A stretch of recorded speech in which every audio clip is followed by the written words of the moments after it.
Well, this session, which is scheduled for about an hour, is really an introduction to cooperatives and why cooperatives are a good way to organize low-income and working people to accomplish what they to to solve problems they have, to answer needs they have, and to help them work together in a little different way within the economy than most of us are used to. And as Starry said earlier, I mean, if you, as I'm going along here, if you have a question, I'm happy to answer it. And if I'm gonna come to it anyway, I'll say that. So a cooperative is a business that's organized on a volunteer basis. It's owned and controlled by its members, who are also the people who use and take part in the business. And the members share in the benefits and risk of the business in direct proportion to the extent to which they use the cooperative. There are several different types of cooperatives. I've listed some here, and the Federation has worked with all of these. And there are some little differences in the organization and how they come together.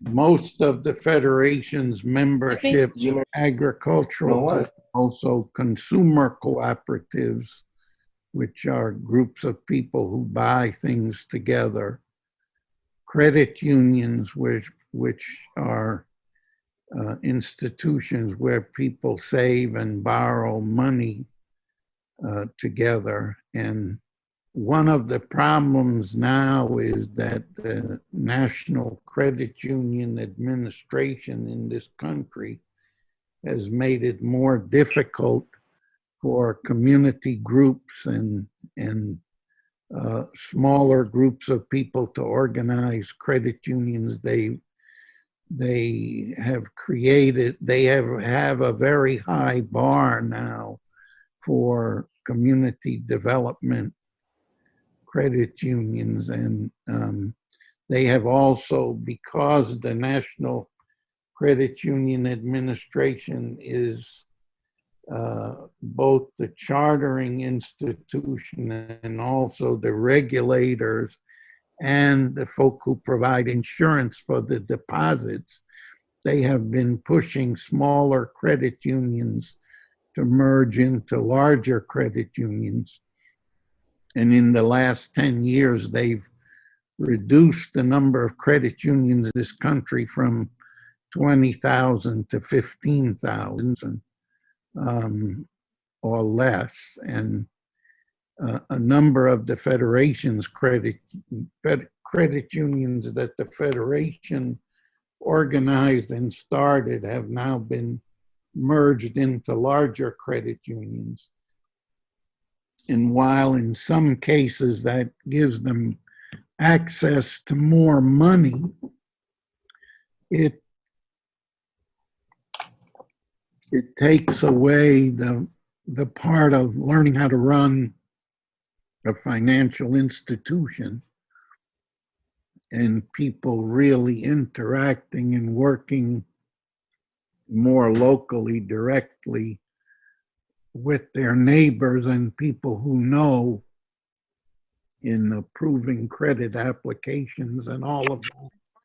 I won't say much more about credit unions in this presentation, just to say I'm saddened that that's one way for which poor people had to pool their small savings and help them to grow, that we have to find other ways to help people do that now.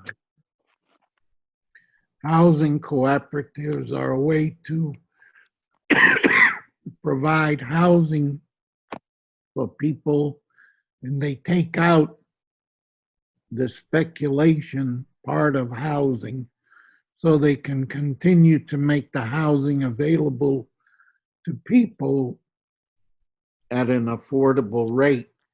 And rather than individuals benefiting from the speculative increase in the value, the whole group as a cooperative benefits. And then worker co-ops are ways for people to come together in terms of creating their own jobs.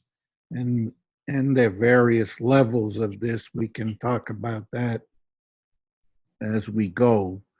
But it is a way for people to create their own form of employment.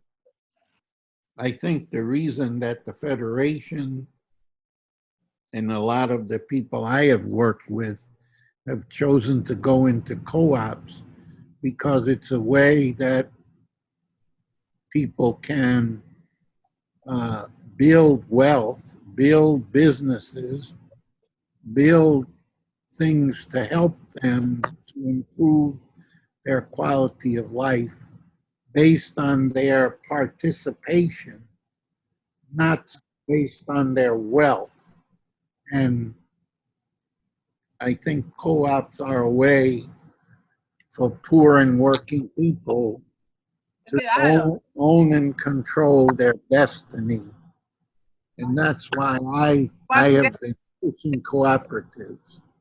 Cooperatives are owned democratically with each member having one vote.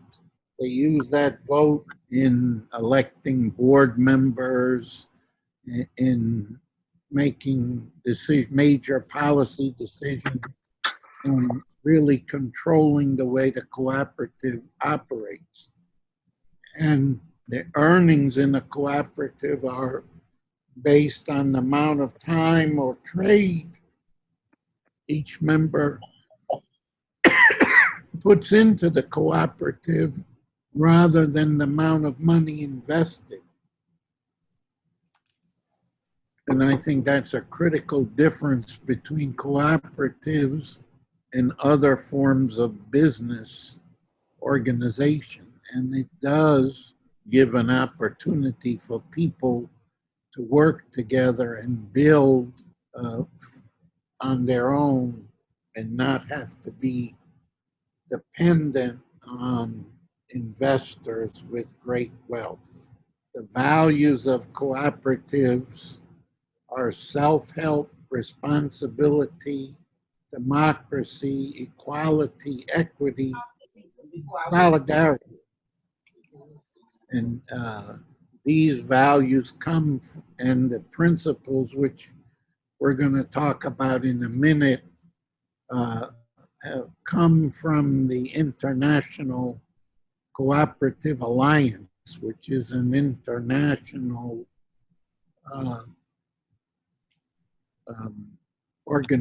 sort of association of cooperatives all over the world. So cooperatives are based on self-help, responsibility, democracy, equality, equity, and solidarity. And of course, cooperatives believe in the ethical values of honesty, openness, social responsibility, and caring for others. So from the beginning, cooperatives are not like other businesses. They really are to provide a service and help people to organize together in their own interest for their own destiny.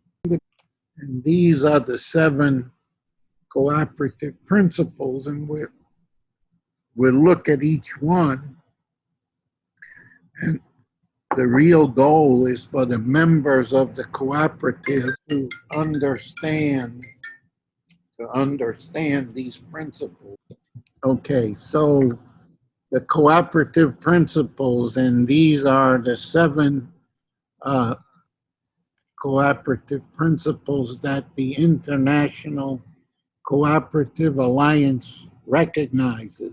There are discussions within the cooperative movement about these particular principles, and often they're referred to by these numbers here on the side. So these are the 7 basic principles, and they were derived, they've changed and become more uh, related to the trends and the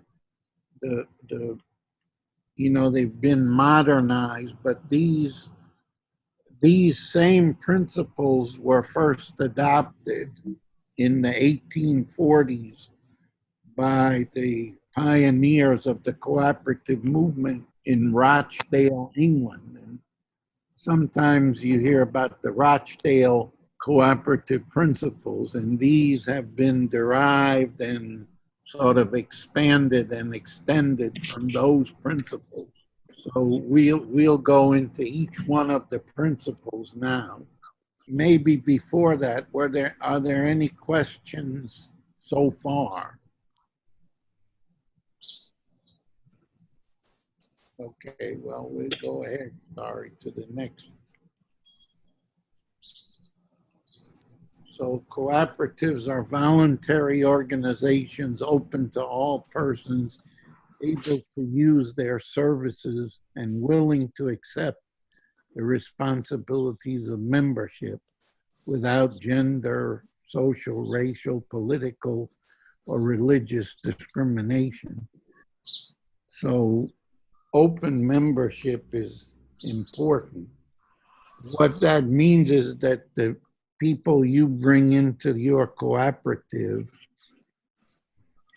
should share those same goals, should share the same needs, and the cooperative should be built around those needs. And that as people come along, everybody should be able to become a full member of the cooperative. That's what open membership means to me. So you say you have 5 or 6 people that start the cooperative, and then they bring in other people, that they need to set it up in a way that those people can attain the same status of membership as the original members, and that they're,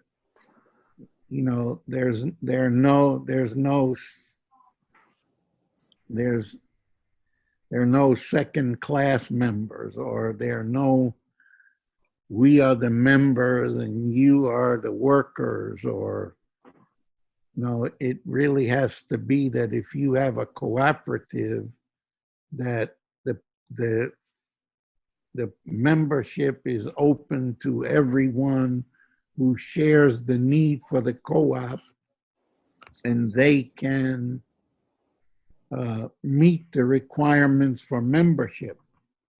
Now, sometimes you'd have a membership fee and possibly a large membership fee, and you have people paying that fee over a period of time.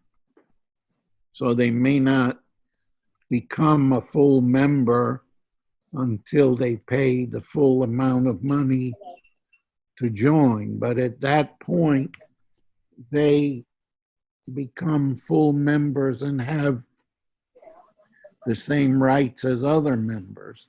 And I've been in some situations with co-ops where the founding group of people said, well, we're the co-op. Everybody else who comes into this, we're closing the membership on a small group of people, and the rest of the people can participate, but we are the owners. And that really violates this first principle of open membership. So I just mentioned that as It's really an important thing to think about. But the membership is always open. You're always trying to bring in new people.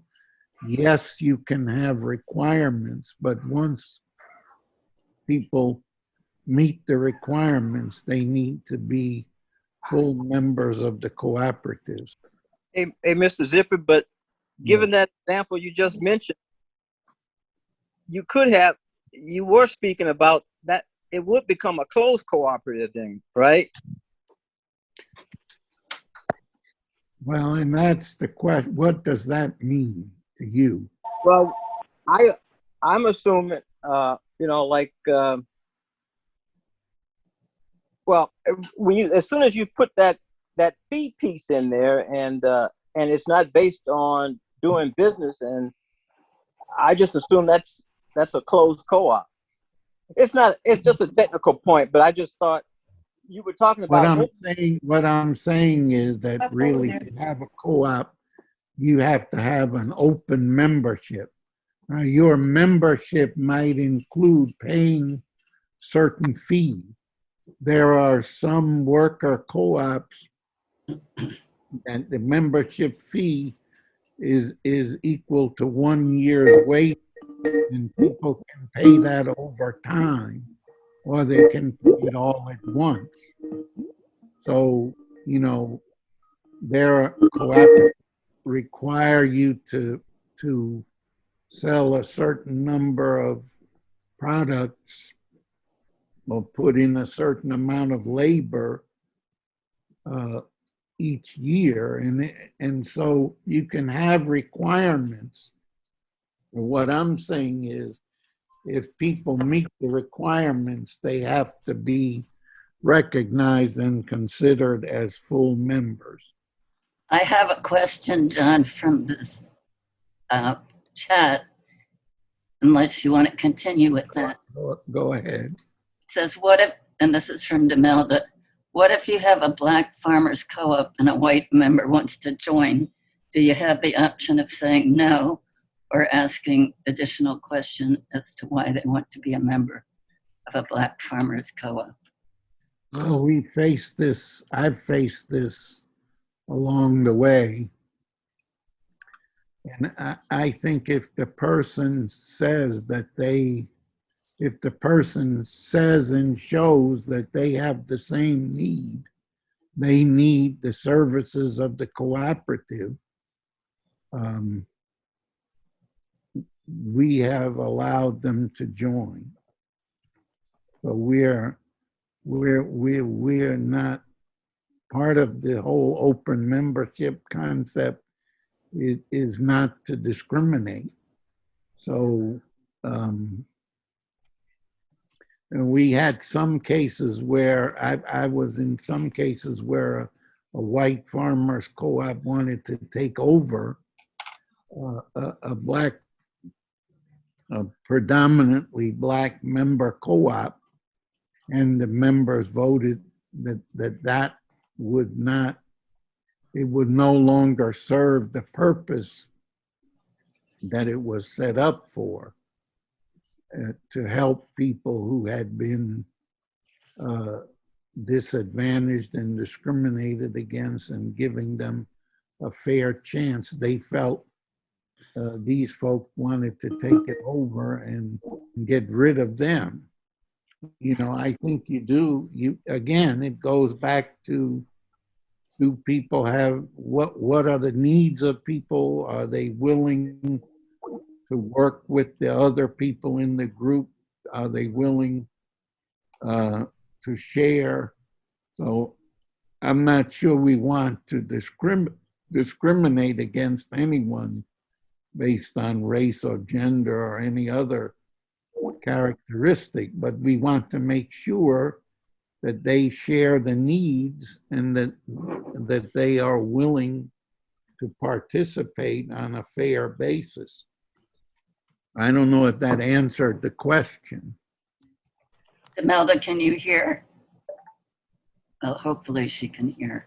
I can hear you, but it makes us, well, it makes me particularly a little suspicious of why they want to join. I felt like we needed to ask more questions about. Oh, yes, I think you should. That's where I said, do they share the need? Are they joining this because they want to get a fair price for their products, or they want to get access to certain markets, or they want to work with you to increase income? But if they're just coming to take over and stop the operation, yes, you can turn them away. But if they're coming and saying this is a good way to operate and do business, we want to be a part of this, that open membership principle says you should let them in. Mr. Zippert, in Nicodemus, we formed a flour cooperative. The purpose of that was to bring wheat farmers together, and we were going to mill our own flour.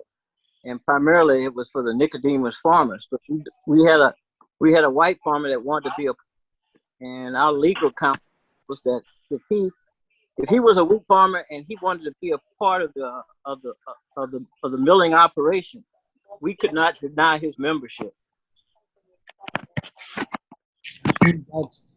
That's basically what I'm saying. Right. Yes, That you are. if, Yes. that if the person shares the need, then they should be allowed to join. But when there was a group of white farmers that owned an old decrepit cannery in Louisiana, and they wanted to join the sweet potato marketing co-op that I had set up for the purpose of selling us the obsolete and decrepit cannery that they owned. And we considered it. We looked at the economics of it. We looked at the whole thing, and we decided not to do it. And we were not going to allow them to join for that purpose. I hope that clarifies things a little. Democratic member control, that's the second principle. Cooperatives are democratic organizations controlled by their members who actively participate in setting their policies and making decisions. Men and women serving as elected representatives are accountable to the membership. In primary cooperatives, members have equal voting rights, one member, one vote, and cooperatives at other levels are organized in a democratic manner. So this was the International Cooperative Alliance basically saying that the ground level cooperatives have equal voting rights, one member, one vote. If you have a more complex organization, cooperative of cooperatives, you can have some degree of voting based on participation, but basically it should be democratic. So one person, one vote. When I was organizing cooperatives during the civil rights movement in the early 60s, it was very appealing for people to have the right to vote and make decisions in the cooperative even before they got the right to register and vote and participate in politics. And after they did, they continued to feel that one person, one vote was the democratic way to operate and run things. member economic participation. And under the Rochdale principles, this is called the patronage principle. Members contribute equitably to and democratically control the capital of their cooperative. At least part of that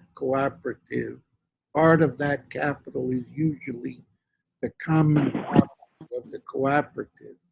Members usually receive limited compensation, if any, on capital subscribed as a condition of members.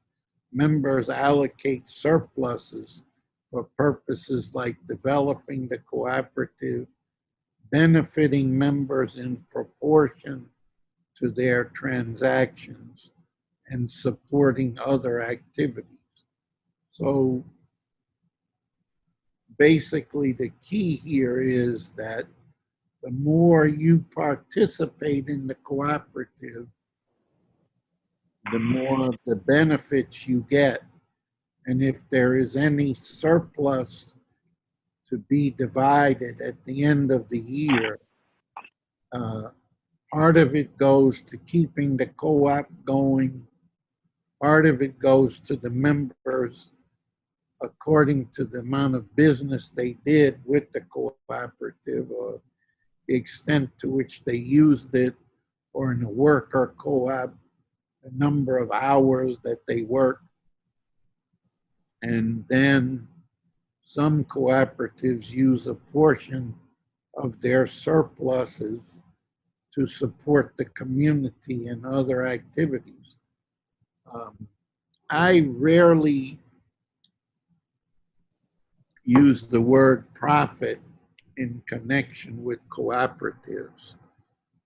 I think the idea is that cooperatives generate surpluses. A profit sort of is an excess you make based on owning the means of production. But if the members own the means of production together, they're supposed to operate pretty much evenly. And if revenues exceed expenses, then what's left is a surplus, and it should be used to develop the co-op, to benefit the members according to how much they use the co-op, and supporting things in the community. So if you're working with small farmers, and some people have 2 acres and some people have 5 acres and some people have 20 acres, by coming together, they create a better market for all of them. And as they participate in the cooperative, as they sell their products through the cooperative, they strengthen the economics of the cooperative. And if there is a surplus generated, that money gets paid back based on the volume of business and the participation of people. So that really is, to me, part of the economic democracy of cooperatives, that the benefits are shared, and that the more you participate, the more you use the co-op, the more you buy from a consumer co-op, the more hours you work in a worker co-op, the more products you sell through a producer co-op, the more of the surplus that's distributed comes back to you. And in most co-ops, they call that a patronage refund. So But the whole idea is to really set it up where it's a service to help people to solve a problem or to respond to their needs. So the idea is not to make money on this activity, it's to make enough money to pay for the costs.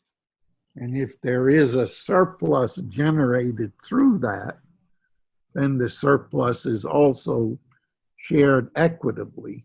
And that's why I rarely use the term profit when I talk about cooperatives.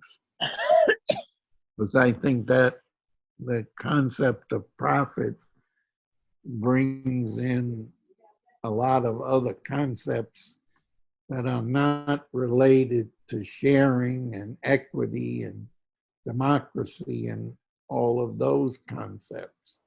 And this is again why cooperatives are an appealing way for people to work together economically and in business. Now, you notice I didn't say that they were to be operated at a loss or they were to be operated without covering the full cost of whatever service or whatever product is provided. And so it's, you know, it's a fine calibration of all of that. And the members need to participate in that.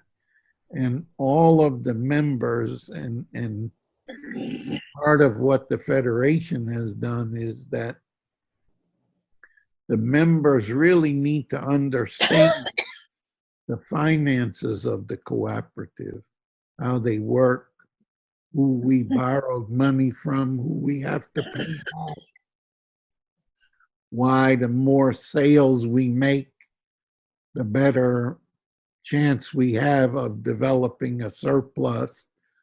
The fact that some members would not bring their best quality product to sell through the co-op. They would go other places. Well, in a way, that's defeating the purpose of having a cooperative. If you have your own business, why wouldn't you bring all of your products or all of your labor or all of your best results through the cooperative where you're promised a fair share of the results? And really, the members of the co-op need to understand these finances and how they work, because they directly, each person's decision about what they sell to the co-op, how much they sell, how many hours they work, all of that is related to the economic success of the cooperative. And to me, that's why it makes sense for poor and working people, but people have to understand these principles and they have to understand the financial statement, have it thoroughly explained by the board or the managers where people can really understand it and then make decisions about how their individual operation or their individual work is related to that. So autonomy and independence. Cooperatives are autonomous self-help organizations controlled by their members. If they enter into agreements with other organizations, including governments, or raise capital from external sources, they do so on terms that ensure democratic control by their members and maintain the cooperative's autonomy. So you don't want to get into having a cooperative where one or two people put up all the money and they say, well, we are controlling what is done because we put up the all of the money. Now I know if a cooperative borrows money from a bank or a community development financial institution or a credit union, they are going to have some conditions on the borrowing. They're going to have to make reports and financial reports and all of that. So the idea is that they would be autonomous. They would be able to make their own decisions, and the decisions are not dictated by the people they borrow money from or a government agency.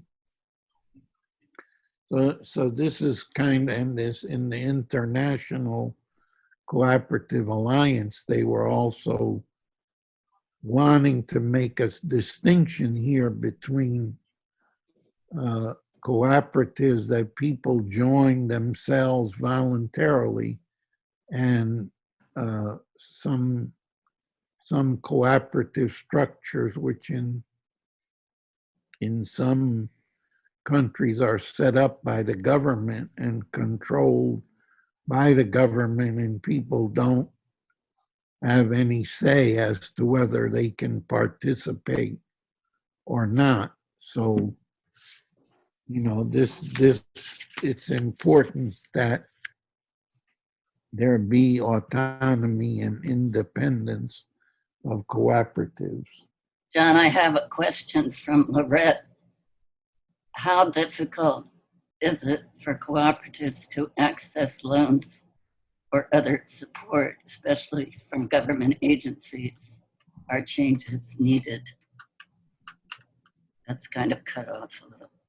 What changes are needed? Okay, so once you get into this and organize a cooperative, then you have to develop a business plan. You have to see what buildings, equipment, computers, technology, all that you need for your cooperative. And if we're talking about poor people organizing this, then most likely they will not have enough money for the total cost of putting this package together. There are some government agencies that will loan money to agricultural cooperatives. There's a national bank for cooperatives. There are a number of other agricultural cooperative banks, and there are community development financial institutions that say they're organized to make loans to cooperative entities. And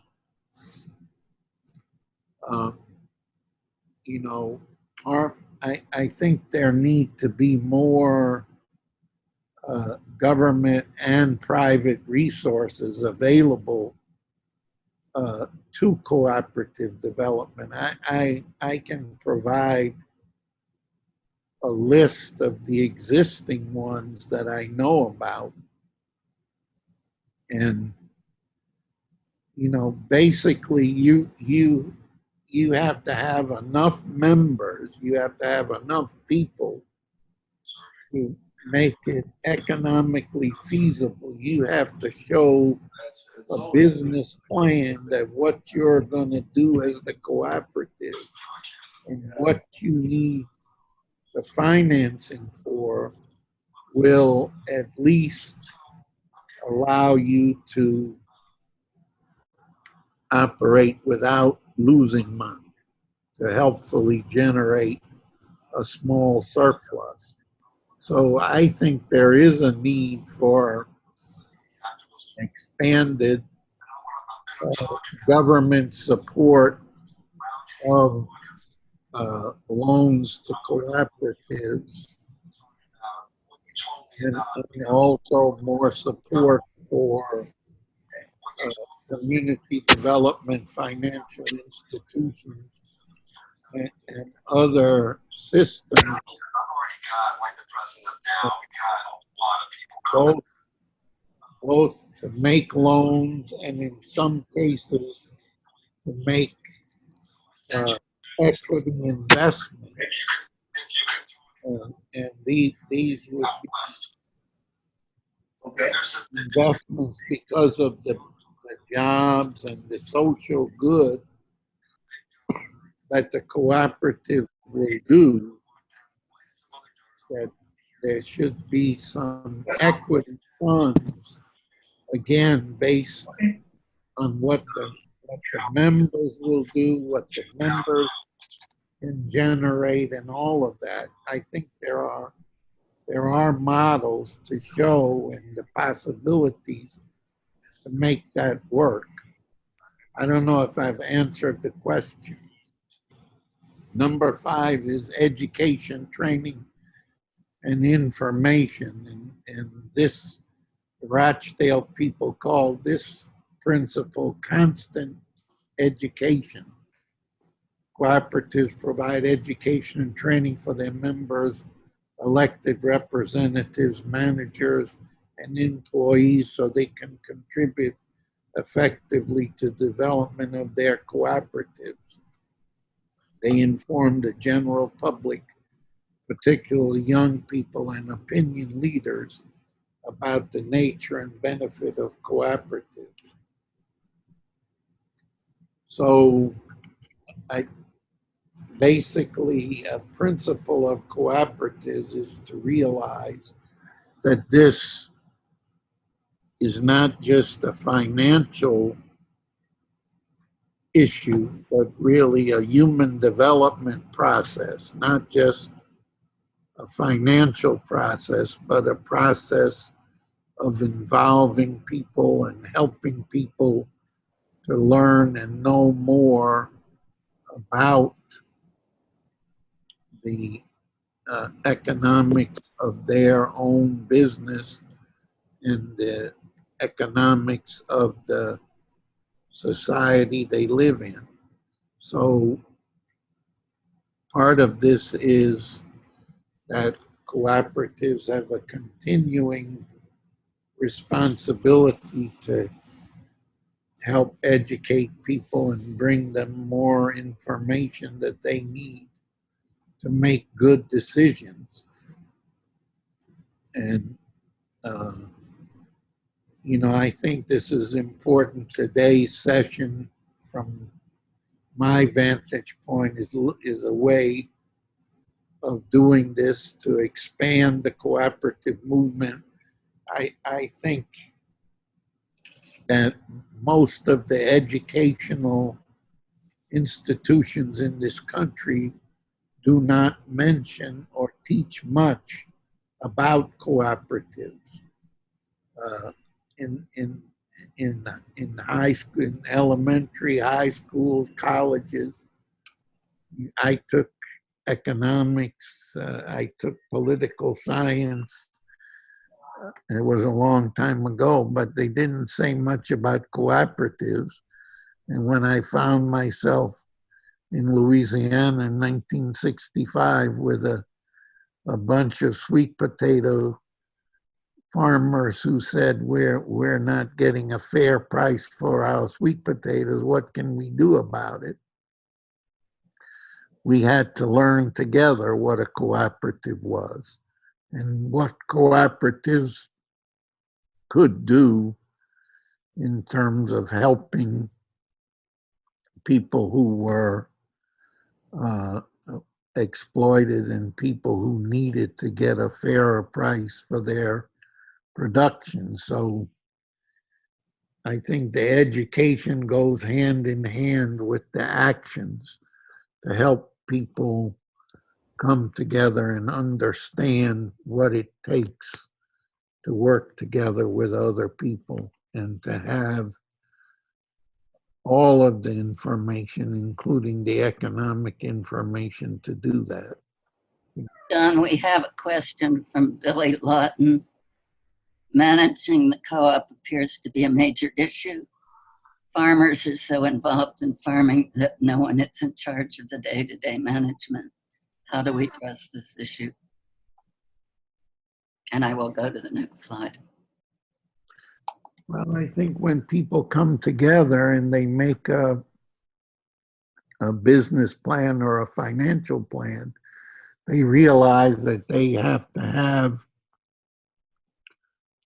have a manager, or they have to pay somebody to help handle some of the administrative and financial tasks involved in making the business work.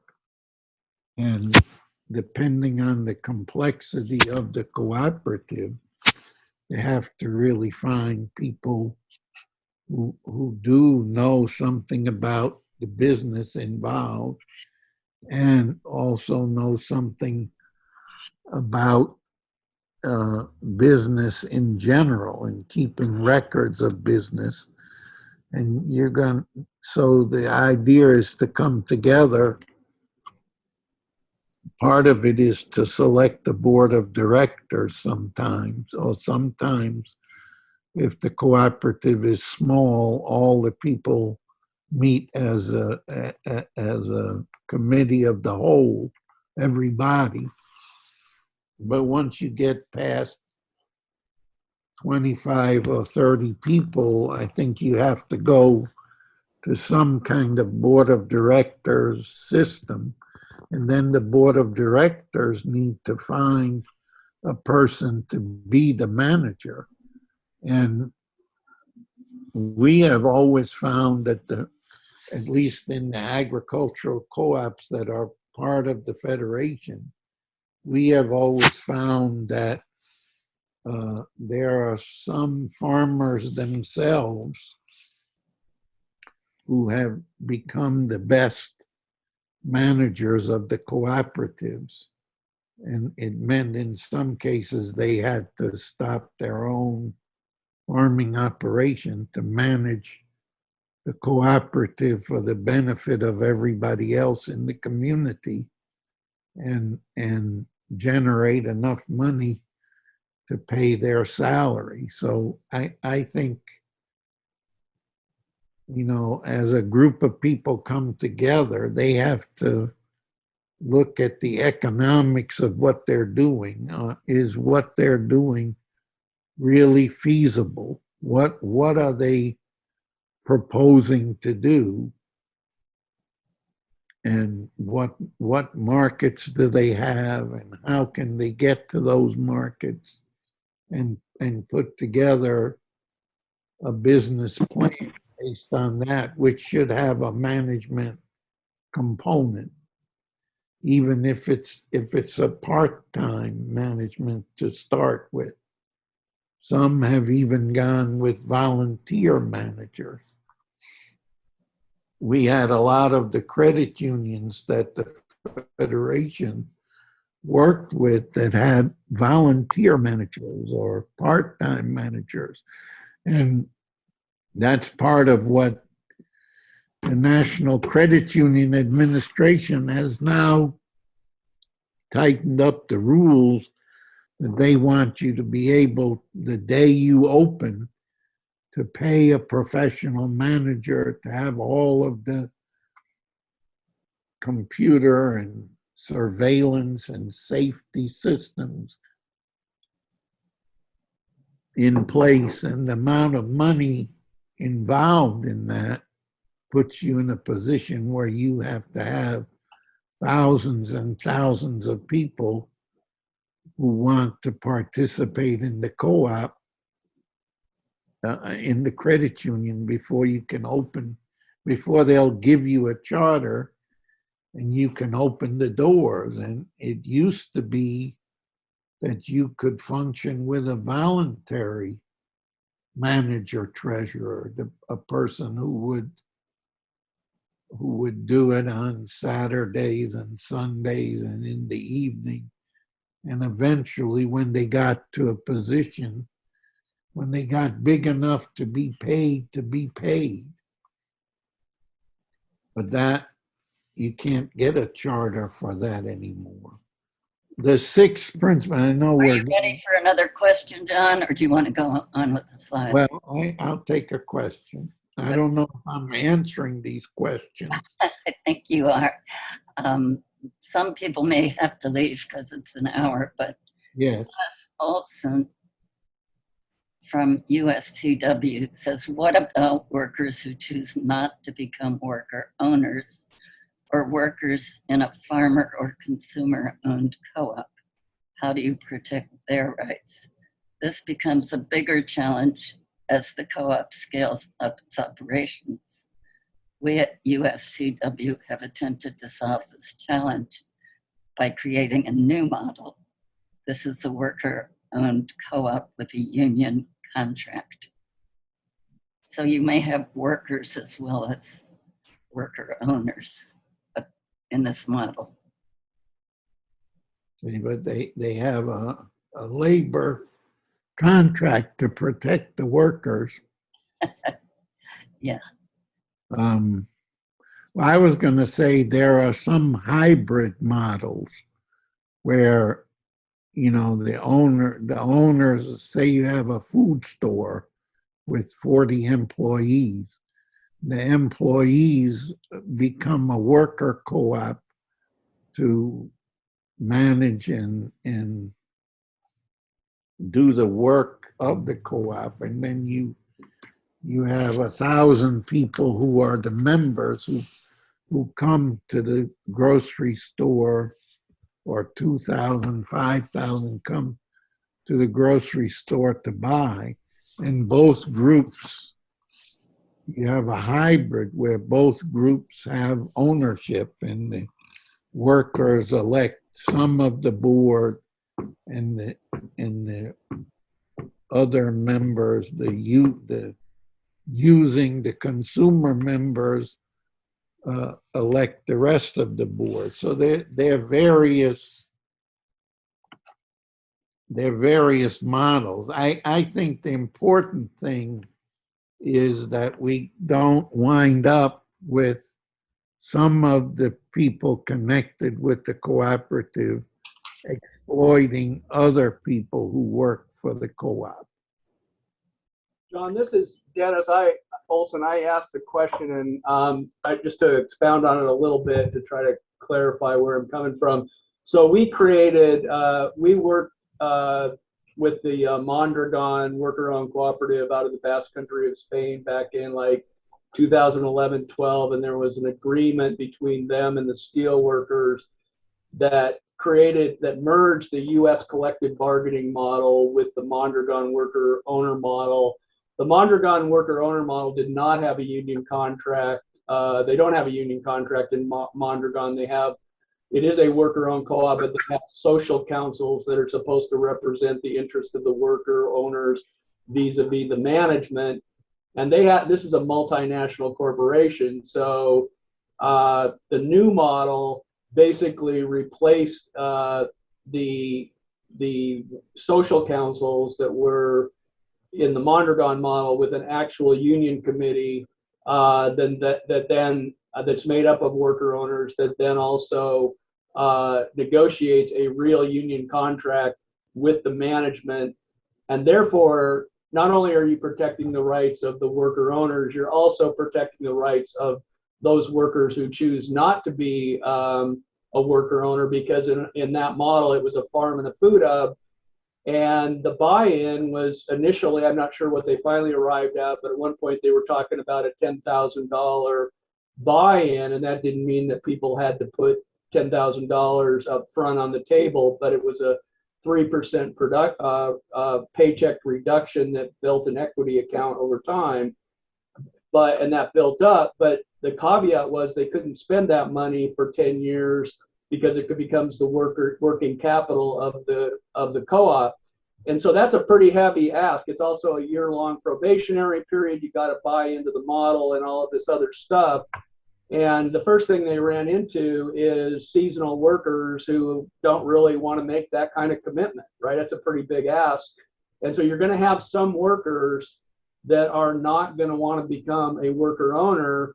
And even in a worker owned co-op, you need to protect worker rights. And that's how we came up to do that, was to actually, negotiate a real union contract that's then collectively bargained. And then the union comes in and enforces that contract on behalf of all the workers.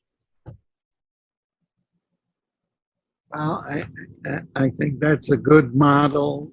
Some of these hybrid models are possible. The Mondragon having the social councils is another way to do it. I think that if you really want to have a democratic control and share the ownership with the people involved who want to be owners, I think there are creative ways to do it without exploiting people. I think that's the point. So the model you mentioned is a good one. I know in the studies I have made of Mondragon, there's a pretty steep membership requirement in terms of the one and it's been 10 years since I went there and thoroughly studied it, but they were requiring workers to put up 1 year of wages within the first 3 years of working as the membership fee. And then they had initially at the very beginning of Mondragon, they had a ratio of 3 to 1. The managers could not be paid more than 3 times what the worker's salary was. And then they went to multiple of 6, and I think they went to a multiple of 10 after that for the management, and which just shows the kind of the difficulty. The larger you get and the more skilled people you have to spend money to buy those skills, which is what the management in a large worker-owned cooperative like Mondragon is. So, as we grow with all of this, we really do need to study and think about these issues. I know we're going over time. I just want to say that the last principle is concern for community, and cooperatives work for the sustainable development of their communities through policies approved by the members. So we have cooperatives that have helped their communities in various ways in building and supporting community centers and in building parks and playgrounds, libraries and things that were needed in the community, that by people working together, they generated the resources to help pay for those things. So I don't know, Starry, if we have other questions or comments. Well, Demelda, do you want to make your comment?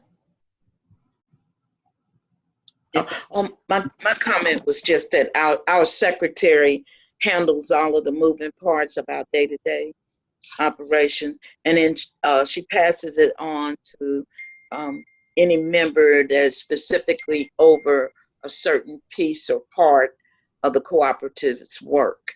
So that I just want to make that statement. Let me also say that the Federation of Southern Cooperatives, for those persons who are in the South, can provide additional training and information. And I think, Starry, you had the website and the address. I think you're going to provide the slides to people who want them. I will. Go with organizing the Federation would be a resource. If you want to contact me with other specific questions, I'm willing to try to help get answers and try to help get you connected with resources that can help you develop your cooperative. Well, thank you, John. It was wonderful. And thank you, everybody who participated. And we look forward to keeping in touch. Okay, thank you. Thank you, sorry. Thanks, everybody. All right. Thank you.